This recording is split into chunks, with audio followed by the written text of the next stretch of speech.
Pilkada Jakarta memang membawa magnet kuat bagi partai politik untuk berkoalisi dan mengedepankan kadernya sebagai calon gubernur ataupun wakil gubernur. Selain memiliki anggaran per tahunnya yang fantastis, Jakarta masih menjadi barometer untuk bisnis, ekonomi, dan keuangan.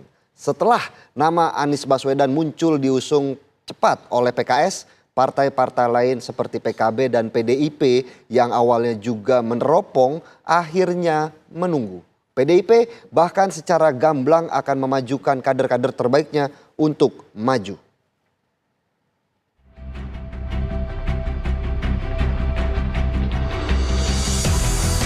Belakangan muncul nama pasangan Anies Baswedan Andika Perkasa.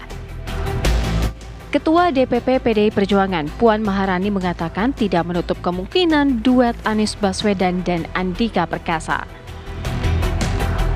Mantan Panglima TNI ini memiliki hasil survei dan kans tinggi. Apalagi koalisi ini seperti mendapat lampu hijau dari Partai Kebangkitan Bangsa. Jadi bagian di survei, tentu ini juga pertimbangan ya, tapi banyak variabel yang harus dikalkulasi.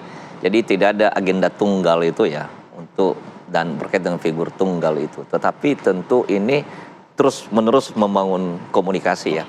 Memang Jakarta ini kan miniatur Indonesia.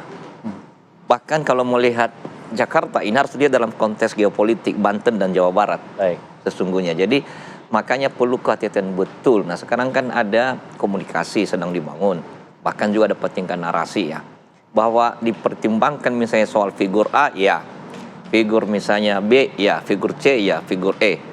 Figur sampai dan seterusnya itu. Bisa jadi nanti di menit-menit terakhir lagi ada formasi baru, ada juga komposisi baru dan seterusnya.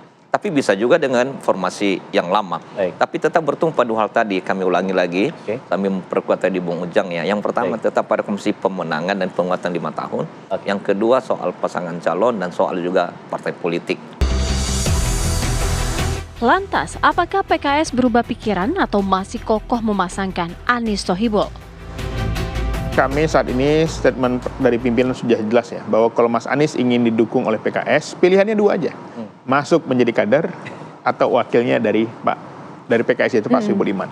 Dan nama pasangan sudah cukup aman, Jakarta aman. Komunikasi politik sedang kami lakukan ya, dengan teman-teman Nasdem, dengan PKB, dengan PDIP juga, termasuk partai-partai lain, dengan Golkar ya, dengan Gerindra juga. Jadi semuanya sedang masih dinamis, tetapi bagi kami kali ini sebagai pemenang pemilu di Jakarta, yang kedua kalinya kami menang ya, 2004 kita pernah menang, kali ini kita menang.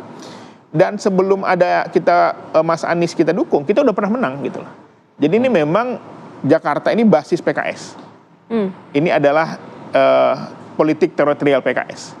Dan kami berharap ini adalah momentum bagi PKS untuk kadernya.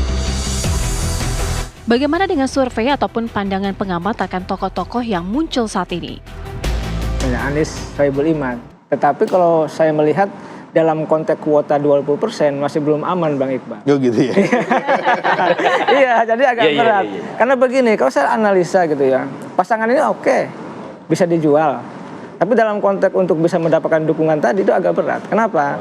Partai-partai yang ada misalkan PDIP, ya PKB, Nasdem tentu ingin menawarkan juga calon wakil gubernurnya, kami juga dong punya hak untuk itu. Nah, kesalahan PKS adalah bagi saya gitu ya, ini analisa gitu ya. Paket koalisinya belum ada, tetapi paket pasangannya sudah ada. Ya biasanya dibicarakan lebih awal dulu koalisinya, partai mana, bicara apa, berganding posisinya seperti apa, baru pasangannya dibicarakan. Ini tidak, PKS langsung mengunci nama Anies dan Sohibul Iman. Dan itu sebenarnya dalam politik oke-oke saja. Tapi rentan tidak akan mendapat dukungan dari partai yang lain, yang pertama. Yang kedua, saya melihat rentan juga menjadi musuh bersama juga. Nah, misalkan PKB yang tadinya mendukung, ya kan, bahwa DPW PKB mendeklarasikan Anies. Tetapi ketika sudah berpasangan dengan Sohibul Iman kan akan menarik dukungan juga. Ini yang menjadi persoalan. Politik memang dinamis, segala sesuatu masih mungkin saja terjadi hingga detik-detik terakhir pendaftaran. Tim TV One mengabarkan.